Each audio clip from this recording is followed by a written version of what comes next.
Ok les jeunes, donc maintenant on va passer au grand 2. Donc je rappelle, si je fais le bilan du grand 1 du cours, donc la question est de savoir si pour être heureux il faut satisfaire nos désirs. Dans le grand 1 on a conclu que non, puisque les désirs nous rendaient esclaves, nous aliénaient, nous plongeaient dans ce qu'on avait appelé l'hétéronomie, nous plongeait dans un divertissement absurde qui nous détourne de l'essentiel. Vous vous rappelez, ça c'était le texte de Pascal sur le divertissement, qui nous détourne de l'essentiel. Et c'est quoi l'essentiel? Sénèque nous dit, l'essentiel c'est de bien se comporter, agir selon le bien, et c'est ça qui nous rendra véritablement heureux. Bon, alors le problème, maintenant il va falloir passer à une deuxième partie, parce que on a quand même un gros souci, c'est que des désirs on en a. On en a, et ça on ne peut pas s'empêcher d'en avoir. Donc comment faire avec les désirs, puisque ces désirs sont dangereux, ces désirs peuvent nous plonger dans l'aliénation, alors qu'est-ce qu'on va faire avec? On va étudier deux grandes stratégies ensemble. Première stratégie, l'épicurisme, deuxième stratégie, le stoïcisme. Ce sont toutes les deux des pensées de l'Antiquité grecque. Alors l'épicurisme tire son nom de Épicure, qui a écrit un célèbre livre qui s'appelle La Lettre à Ménécée. Alors, que dit Épicure? Vous lirez le texte tout seul. Je me contente de surligner cette phrase, ici. Que dit Épicure? Épicure nous dit une chose simple. Il nous dit que, pour être heureux, il va falloir maîtriser les plaisirs et les désirs. Autrement dit, il va falloir se tempérer. On ne peut pas céder à tous les désirs sans limite. Ça, c'est ce qu'on appelle l'hédonisme. Vous avez une question ici sur l'hédonisme, c'est le fait de suivre ses désirs. Alors, est-ce que ça, c'est une bonne stratégie? Pour Épicure, clairement, non. Il fait la distinction entre plusieurs types de désirs et de plaisirs. On a les désirs et les plaisirs qui sont naturels et qui sont simples, et on a les plaisirs qui sont non naturels et qui sont trop sophistiqués. Et en fait, le problème, c'est que si on ne trie pas entre nos différents désirs, on va finalement se lasser. C'est-à-dire que plus je m'habitue à avoir des plaisirs intenses, et moins je peux prendre du plaisir facilement. Je m'explique. Plus je mange sucré dans ma vie quotidienne, et moins un simple fruit, avec du sucre naturel, du fructose, me paraît goûteux. Plus ce genre de choses me paraît fade. Autre exemple, un alcoolique ou un drogué. La première fois qu'il consomme sa drogue, il ressent un plaisir physique intense. Mais à chaque fois qu'il va essayer de retrouver ce plaisir physique intense en consommant à nouveau cette substance, eh bien en réalité, sa capacité à prendre du plaisir va être affadie, être émoussée. Émoussée, ça veut dire moins forte, moins aiguë, moins intense. Et donc il va devoir augmenter la dose pour à chaque fois ressentir plus de plaisir. Mais plus il augmente la dose, et plus ensuite le reste lui paraît fade. Et plus en fait, au fur et à mesure, il abîme sa capacité à ressentir du plaisir. Plus je m'habitue à des plaisirs intenses, et moins facilement je prends du plaisir. Plus je m'habitue à une alimentation très forte en saveurs, et moins je suis capable de prendre du plaisir avec des saveurs simples. Donc ce que nous dit Épicure, c'est qu'il va falloir faire un tri. Parce que le risque des plaisirs trop sophistiqués, c'est que du coup, ils nous rendent incapables de jouir, incapables de prendre du plaisir facilement, et donc ils nous conduisent au malheur. Donc, pour Épicure, la vie de plaisir, ce n'est pas les incessants banquets et fêtes, ok, ça sert à rien, mais c'est la tempérance. La tempérance, c'est-à-dire le tri, et le fait de s'obliger avec une discipline, ça demande de la discipline, de s'obliger à se cantonner à des plaisirs très simples et très naturels. Donc ça va être la première des stratégies, ça va être le tri. La deuxième des stratégies d'Épicure, ça va être la frustration. D'organiser des périodes de frustration.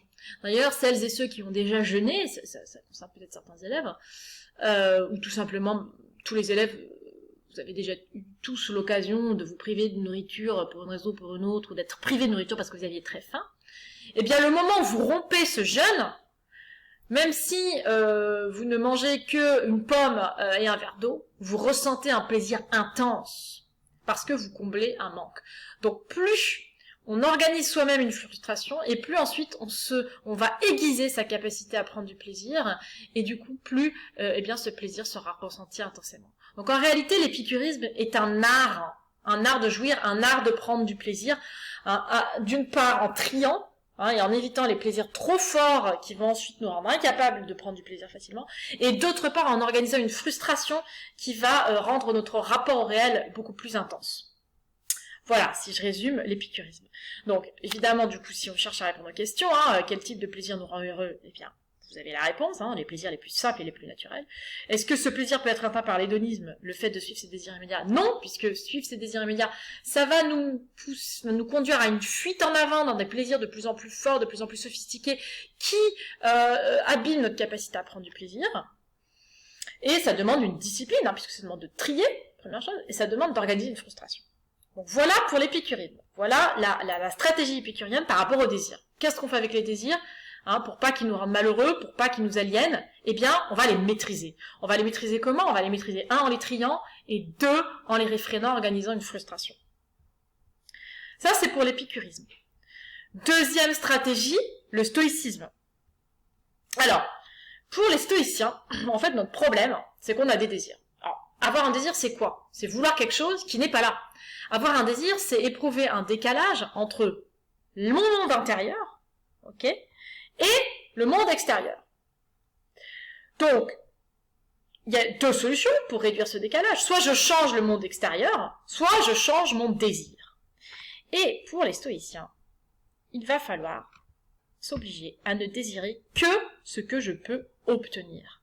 Parce que lorsque je désire quelque chose que je ne peux pas obtenir, eh bien, je suis malheureux. Il faut être conscient que nous sommes, la plupart du temps, impuissants à changer le réel.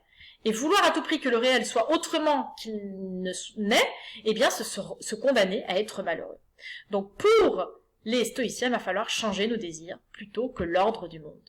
Ils font la distinction entre ce qui dépend de moi, vous voyez ici dans ce texte, il va falloir faire la différence entre ce qui dépend de moi et ce qui ne dépend pas de moi, ce qui dépend d'autrui, par exemple.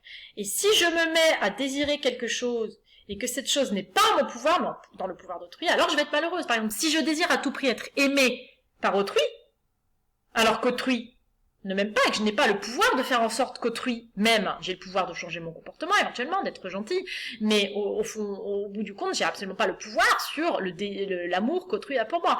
Et donc, si je veux à tout prix que les autres m'aiment ou m'apprécient ou aient une bonne image de moi, je me condamne à dépendre de quelque chose qui ne dépend pas de moi, et donc à être malheureuse. Donc, la solution pour les stoïciens, c'est, concernant les choses qui ne dépendent pas de moi, se dire, je m'en fiche. Cela ne me touche pas. Donc, pour les stoïciens, en réalité, il va falloir éteindre mon désir. Il va falloir accepter le réel tel qu'il est. Et à ce moment-là, en fait, je suis libre, puisque je ne suis plus esclave de ce qui ne dépend plus de moi. Et il va falloir se retrancher dans ce qu'on appelle la citadelle intérieure. La citadelle intérieure, je l'écris ici. Elle fera l'objet du QCM, la citadelle intérieure, c'est-à-dire une espèce de forteresse intérieure où tout ce qui arrive dans le monde extérieur ne me touche pas. Ça ne me concerne pas. Et j'accepte le réel tel qu'il est. Donc du coup, le stoïcien est très libre, parce qu'aussi, il est très fort, il est très indépendant. Il y a une indépendance de l'esprit. Et donc, une forme de force du stoïcien. Alors bon, évidemment, le risque, à force d'éteindre les désirs, ça va être d'être apathique. Donc l'apathie, c'est l'absence du désir.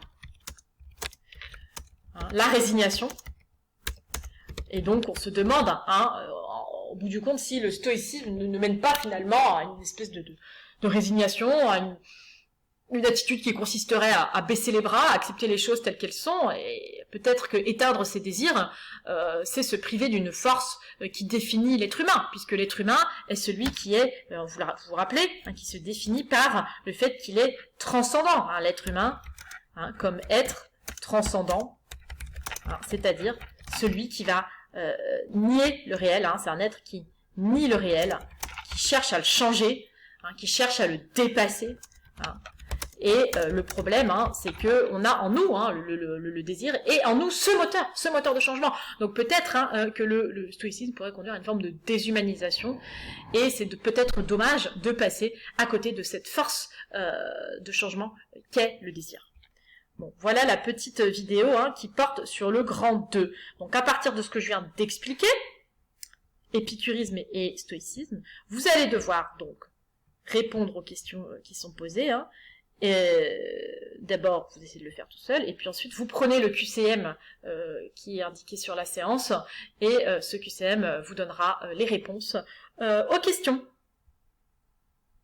Voilà, donc si je résume rapidement, que faire avec nos désirs? Première stratégie, la stratégie épicurienne, qui est celle du tri entre les différents types de plaisir, de manière à entretenir sa capacité à prendre du plaisir. Et deuxième stratégie, la stratégie stoïcienne, éteindre en soi le désir, accepter le réel tel qu'il est, devenir indépendant, fort, indifférent à ce qui se passe dans le monde extérieur, se retrancher dans sa citadelle intérieure, hein, et agir sur ce qui dépend de nous, c'est-à-dire notre désir, et donc l'éteindre.